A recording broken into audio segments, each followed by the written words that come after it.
साथियों, जो सरकार द्वारा 9 फरवरी 2024 का शासनादेश जारी किया गया और उस शासनादेश के माध्यम से पूरे प्रदेश में उस शासनादेश को सर्कुलेट किया गया और सभी पीठासीन अधिकारियों को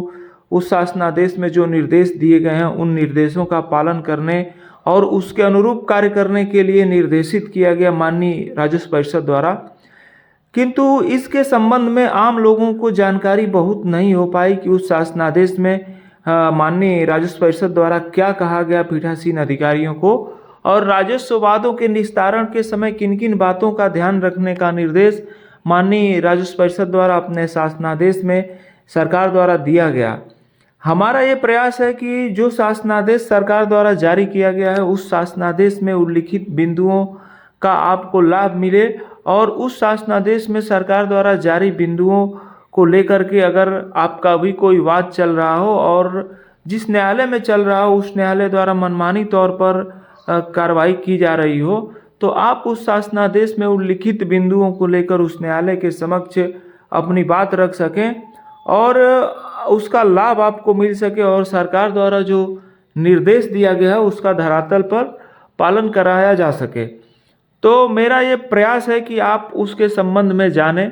मैंने अपने प्रथम पार्ट में कुछ बातों को रखा और कुछ बिंदुओं को अपने शासनादेश के द्वितीय पार्ट में रखा। ये तीसरा पार्ट है, इसमें बहुत ही महत्वपूर्ण निर्देश राजस्व न्यायालयों को पीठासीन अधिकारियों को दिए गए हैं मुकदमों के निस्तारण के संबंध में जो बहुत ही महत्वपूर्ण है और इनको आपको जानना भी बहुत महत्वपूर्ण है। तो ये जानकारी मैं आप लोगों के समक्ष साझा कर रहा हूँ। साथियों, अगर इसी प्रकार की जानकारियों को लेने के लिए आप हमारे चैनल को सब्सक्राइब करें और ज़्यादा से ज़्यादा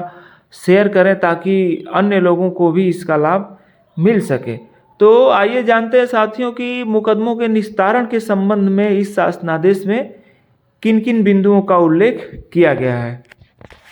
प्रायः राजस्व वादों के निस्तारण के समय हम लोगों को देखने को ये मिलता है कि जिन मुकदमों का निस्तारण न्यायालय द्वारा किया जाता है और उन मुकदमों में निस्तारण के बाद भी कई पक्षकारों के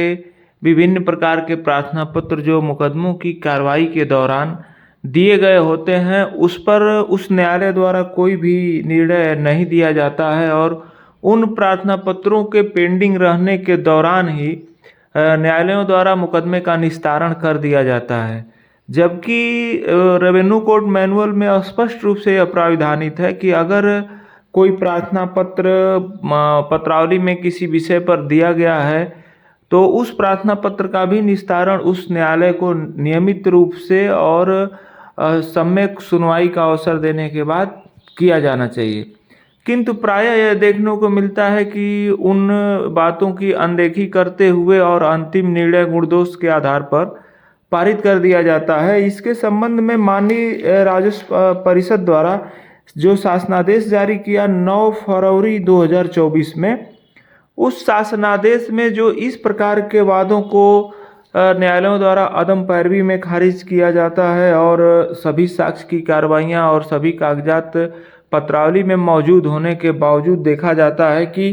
पीठासीन अधिकारियों द्वारा मुकदमों को अदम पैरवी में खारिज कर दिया जाता है। तो इसके संबंध में जो 9 फरवरी 2024 को शासनादेश आया राजस्व परिषद द्वारा तो उसके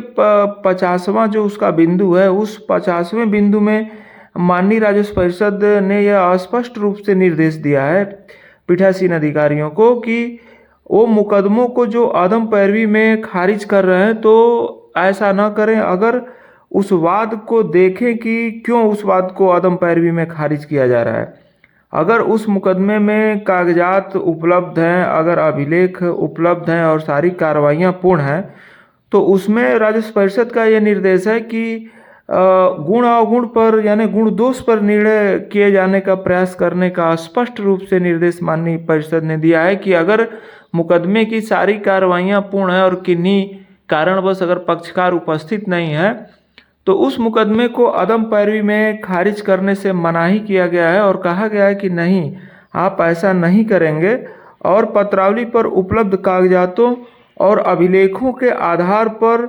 गुणावगुण पर वाद का निर्णय किए जाने का पूर्ण प्रयास करने का निर्देश माननीय परिषद ने दिया हुआ है। और माननीय परिषद ने यह भी कहा है कि अगर आप अदम पैरवी में वाद को खारिज करने जा रहे हैं तो इस बात का उल्लेख आपको करना पड़ेगा कि किस कारण से आप इसे अदम पैरवी में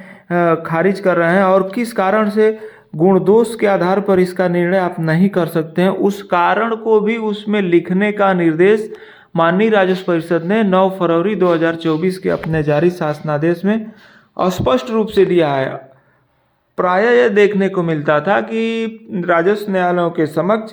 कि सीधे सीधे ये लोग लिख देते हैं कि पक्षकार अनुपस्थित है, वाद पैरवी के अभाव में खारिज किया जाता है। लेकिन माननीय राजस्व परिषद ने इस पर मनाही किया और इस शासनादेश में कहा कि जो आप खारिज कर रहे हैं मुकदमे को तो इस कारण का उल्लेख करें कि किस कारण से गुणावगुण पर आप जो है निर्णय इस मुकदमे में नहीं कर सकते हैं, तो उस बिंदु का उल्लेख करते हुए मुकदमे को खारिज किया जाना चाहिए। शासनादेश के बिंदु संख्या 51 में भी ये लिखा हुआ है कि बाद के अंतिम निर्णय से पूर्व कुछ बिंदुओं को गहनता से देखने के बाबत निर्देश दिया गया है, जिसमें सर्वप्रथम ये देखा जाना चाहिए कि वाद में प्रतिस्थापन की कोई कार्रवाई तो लंबित नहीं है। यानी कि कभी कभी देखा जाता है कि प्रतिस्थापन प्रार्थना पत्रों के लंबित रहते हुए भी मुकदमों का निस्तारण कर दिया जाता है, लेकिन ऐसा नहीं होना चाहिए। अगर कोई प्रतिस्थापन प्रार्थना पत्र लंबित है तो उसका भी निस्तारण विधिक ढंग से होना चाहिए। दूसरी चीज़ देखना चाहिए कि कोई प्रार्थना पत्र अनिस्तारित तो नहीं रह गया है, यानी कोई प्रार्थना पत्र पेंडिंग तो नहीं है, सभी पक्ष उपस्थित हो गए हैं कि नहीं हो गए हैं और पक्षों द्वारा अपना साक्ष्य और अन्य कार्रवाइयाँ पूरी की गई हैं या नहीं की गई हैं। इन समस्त बिंदुओं को देखने के बाद और वाद की प्रकृति क्या है और नियमावली के प्राविधान व्यवस्था के अनुरूप सभी औपचारिकताएं पूरी हो गई हैं या नहीं पूरी हो गई हैं, और अगर उसमें साक्ष्य की कार्रवाई महत्वपूर्ण होना है तो साक्ष्य व सुनवाई की समस्त कार्रवाई पूर्ण हो जाने के बाद वाद को बहस हेतु तिथि नियत करने का भी निर्देश दिया गया है और उसके बाद दोनों पक्षों को सुनकर गुण दोष के आधार पर निर्णय करने के लिए निर्देश जारी किया गया है। अब आप ये सोचेंगे कि हम ये सारी बातें आपको क्यों बता रहे हैं, तो इसको बताने का मकसद यह है कि अगर आपका भी कोई मुकदमा राजस्व न्यायालय में चल रहा है और वह न्यायालय सरसरी तौर पर उस मुकदमे का निस्तारण करने का प्रयास कर रहा हो, तो आप इस शासनादेश को न्यायालय पटल पर ला करके और इन बातों का उल्लेख करके वहाँ अपनी मांग कर सकते हैं कि नहीं, हमारे पक्ष को सुनने के बाद ही इस मुकदमे का निर्णय किया जाए। तो ये एक महत्वपूर्ण शासनादेश जारी किया गया है जिसमें विभिन्न सारी चीज़ों को दिया गया है, जिसको मैंने आपको पार्ट 1 पार्ट 2 में बताया था और कुछ महत्वपूर्ण चीज़ें ये बची हुई थी जिसको मैंने अपने इस पार्ट 3 में आपके सामने रखा है। दोस्तों, मैं ज़्यादा से ज़्यादा ये प्रयास करता हूँ कि ये जानकारियाँ आपको मिल सके ताकि आप भी अगर इस प्रकार का कोई प्रकरण हो या उसके प्रति, उस मुकदमे के प्रति जागरूक हो सकें और अपना पक्ष रख सकें। अगर इसमें कोई त्रुटि आपको परिलक्षित हो तो कृपया आपका सुझाव आमंत्रित है और हम क्षमा के प्रार्थी हैं। और यदि आपको जानकारी अच्छी लगे तो हमारे चैनल को प्लीज़ सब्सक्राइब करें और अधिक से अधिक शेयर करें कि ताकि अधिक से अधिक लोगों के पास ये जानकारी पहुंच सके। धन्यवाद।